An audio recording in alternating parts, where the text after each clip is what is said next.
Hello, and thanks for joining us today on Arts 24. She's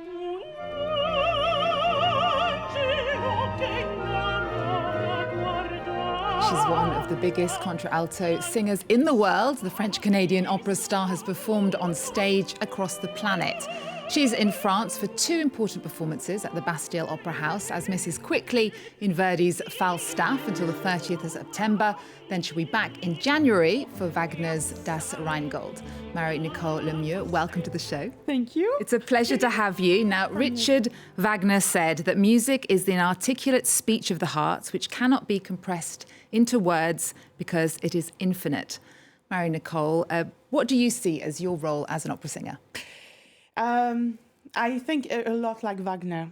And as an opera singer, for me, I really consider myself, I would say emotion vector. And for me, it's really important for me to transmit. Yeah. Transmitting? Yeah. Yeah, thank you. The emotion and what the composer wants to give.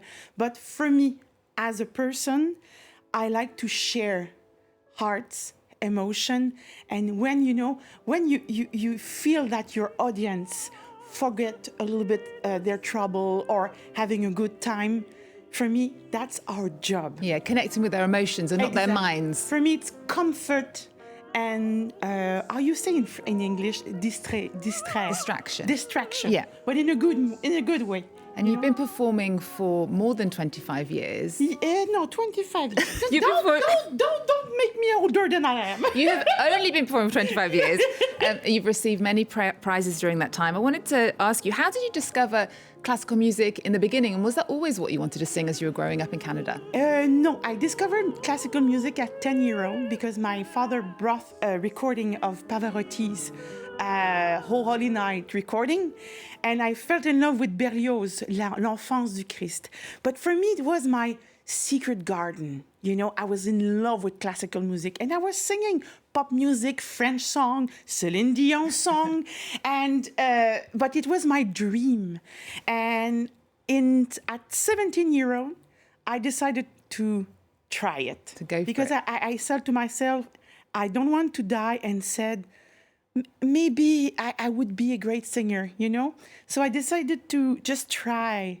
And look what happened. Well, I want to look at you, and we want to watch you in action. We're going to look at Jefta, which you performed a few years ago at the Garnier Opera House. 2018. It was a whole different world back then. Tell us a little bit about the performance. Oh, it was really demanding because I was I was a mother who have to witness the sacrifice of her daughter.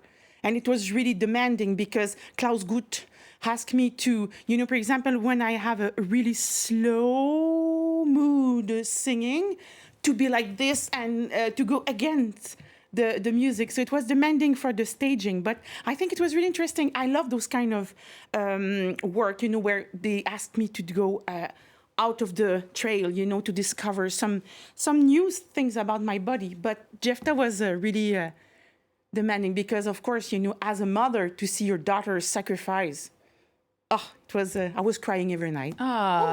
Because it's my actress side. Well, let's take a look. Yeah.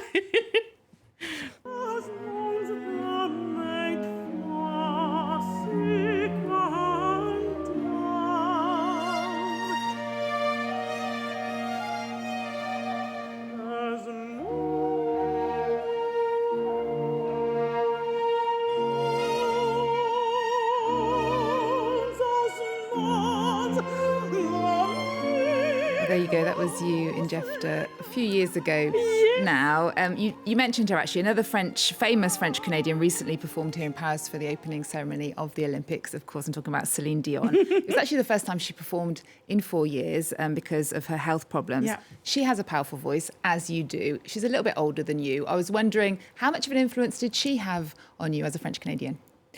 It's interesting. I remember I saw her when she came in Dolbeau in my town. She came to sing, and I had. She was, I think, 16, and I had an autograph from her.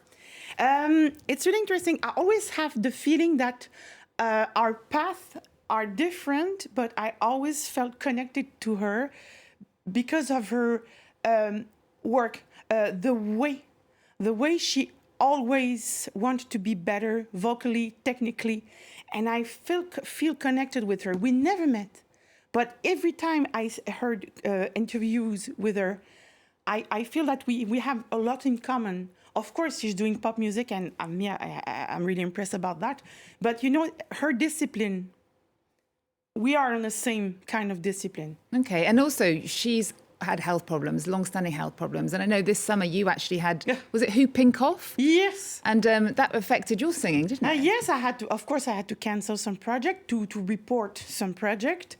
But it was terrible because, you know, for months until August, I was singing or I was only speaking and everything was fine. And suddenly I was coughing and I couldn't talk or sing for 2 minutes. So, you know, I really had to work on it to have a lot of medication. And the thing is, technically, I really needed to not breathing more than 70% of my lungs power. Because just to not over breath, to just keep the cough quiet. But it was something, you know, it was demanding. I wanted to ask you as well, and there's a big opera movie, I'm going to call it. I'm not sure you agree with it. That recently premiered at the Venice Film Festival, where Angelina Jolie plays Maria Callas. Have you heard about it? Of course. And what are your thoughts about this movie? I don't know. I don't know if I'm going to see it. She looked like Maria, I have to say. I don't know. I really don't know. But I think the movie, what I heard, it's talk about Maria Callas, you know, her drama. I don't think it's talking about opera because it's another world. You know, Maria Callas, she's famous, of course, because she have this really fast and short career. Great, 10 years of singing. And the best singing was when she was quite curvy. She decided to lose weight to sing Traviata in an unhealthy way. And her voice didn't like it. So because she lost support, and finally she sang for 10 years only. But the thing is, I have to say that opera singers are usually very happy people. Okay. And she was very tortured and had quite a tragic life. Exact. And I think that's the other person from the other world. You know, they think that we are all like this. You know, for many years I didn't want to be an opera singer because of her.